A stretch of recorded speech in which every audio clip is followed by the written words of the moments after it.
საპარლამენტო უმცირესობის მოთხოვნა უმაღლესი სასწავლებლები მოგების გადასახადისგან გათავისუფლდნენ. ავტორების მოსაზრებით ინიციატივა უმაღლეს სასწავლებლებს მილიონობით თანხის დაზოგვის და ეკონომიკური განვითარების შანსს მისცემს, თუმცა მმართველ გუნდს ამის საპირისპირო არგუმენტები აქვს. გაიგეთ, ასევე რას ფიქრობენ თავად სასწავლებლების წარმომადგენლები. უმაღლეს სასწავლებლებს, რომლებიც არ არიან მოგების მიღებაზე ორიენტირებული, შესაძლოა საგადასახადო ტვირთი შეუმსუბუქდეთ. მოგების გადასახადისგან უნივერსიტეტების გათავისუფლების ინიციატივა ერთიანი ნაციონალური მოძრაობის წევრ სერგო რატიანს ეკუთვნის. უნივერსიტეტებისთვის ეს თანხა არის საკმაოდ მნიშვნელოვანი, მით უმეტეს დღევანდელი კრიზისის დროს. დღევანდელი კრიზისის დროს ჩვენ უნდა გავაკეთოთ ყველაფერი იმისათვის, რომ დავახმაროთ ერთი მხრივ უნივერსიტეტს და მეორე მხრივ საქართველოს ეკონომიკას. კანონპროექტის მიხედვით უმაღლეს სასწავლებლებს დაახლოებით 8 მილიონი ლარის დაზოგვა შეეძლებათ. ინიციატივის კეთილშობილურ მიზნებს ქართული ოცნების წევრებიც აღიარებენ. თუმცა გააჩნიათ საკუთარი არგუმენტები, რის გამოც ნაციონალური მოძრაობის წევრების ინიციატივას დღეს მხარი არ დაუჭირეს.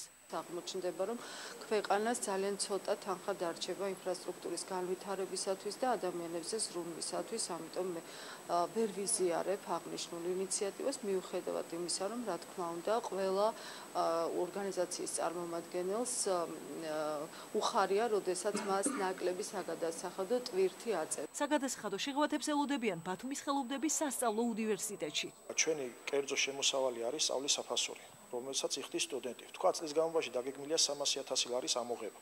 მაგრამ სტუდენტმა ვერ გადაიხადა, გადაუვადდა და ამოვიღეთ 200.000. ამოსაღები 100.000 ლარი, რომელიც თქვა ისედაც გვაწევს და ვერ ამოვიღეთ და ვერ გაიხარჯა, აი ამ ამოსაღებ თანხასაც გვითვლიდან მოგების გადასახადად. ანუ იმათ არ აინტერესებდათ ამოიღე თუ არ ამოიღე, ანუ გაუხარჯავი დარჩა, ანუ ეს არის შენი მოგების გადასახადი. იმ შემთხვევაში თუ ბიუჯეტში შესატანი 10.000 ლარი დაიზოგება და კვლავ უნივერსიტეტს დარჩება. ადმინისტრაციის ხელმძღვანელს გადაწყვეტილი აქვს ტელეკინო ფაკულტეტის სტუდენტებისთვის სამონტაჟო კომპიუტერები შეიძინოს და დაასრულოს სასწავლო სცენის მონტაჟი, რომელიც ხელოვნების უნივერსიტეტს უსახსრობის გამო დღემდე არ გააჩნია. უნივერსიტეტის სამსახიობო მიმართულების სტუდენტს სცენა არ კონდეს და ითამაშოს ტელეფონში.